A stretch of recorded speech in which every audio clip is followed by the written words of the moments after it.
Most of you probably already know the reason that we're marching is to send a message to our world leaders because they're meeting in the United Nations in New York starting this week.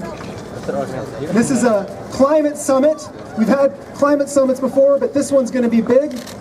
It's setting the agenda for a series of 3 more summits.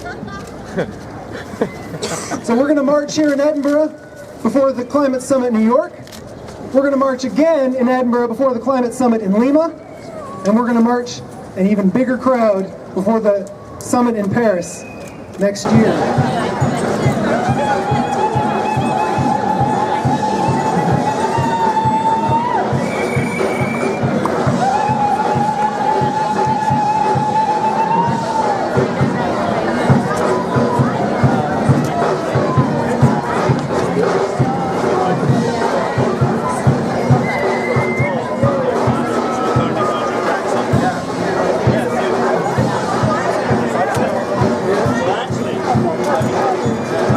Have the ban over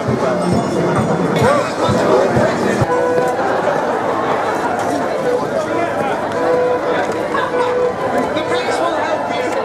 Take this rare opportunity. Go back inside. Oh, look, he's trying to get inside.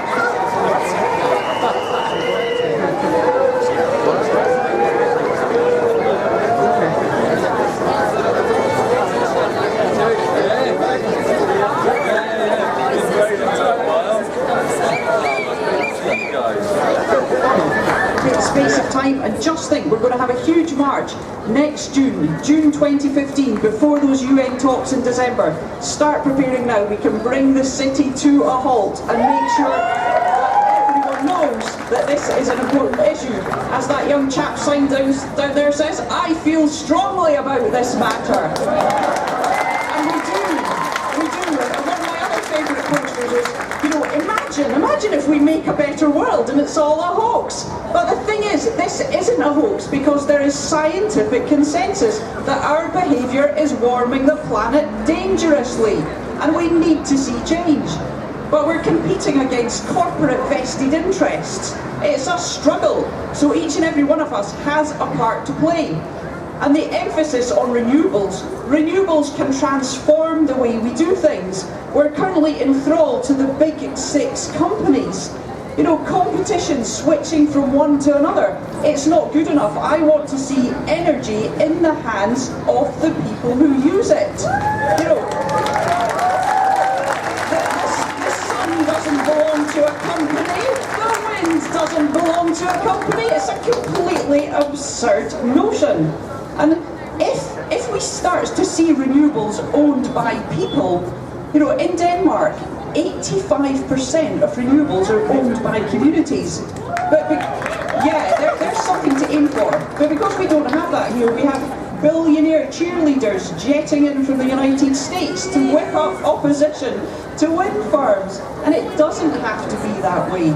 So I'd just like to thank each and every one of you for coming here today. There are actions we can take. The Westminster government are currently, you know, offering incentives to people who want to frack. I mean, it beggars belief.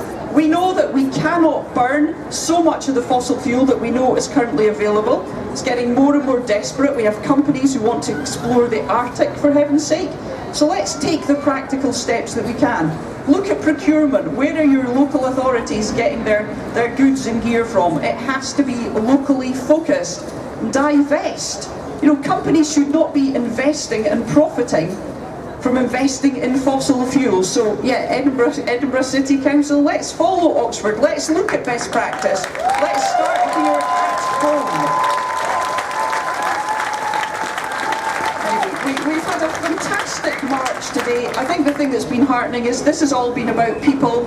Please rest assured that the Greens will continue to campaign to make sure your voices are heard in our local authorities, in Parliament, and wherever we can. Thank you very much indeed, and see you again.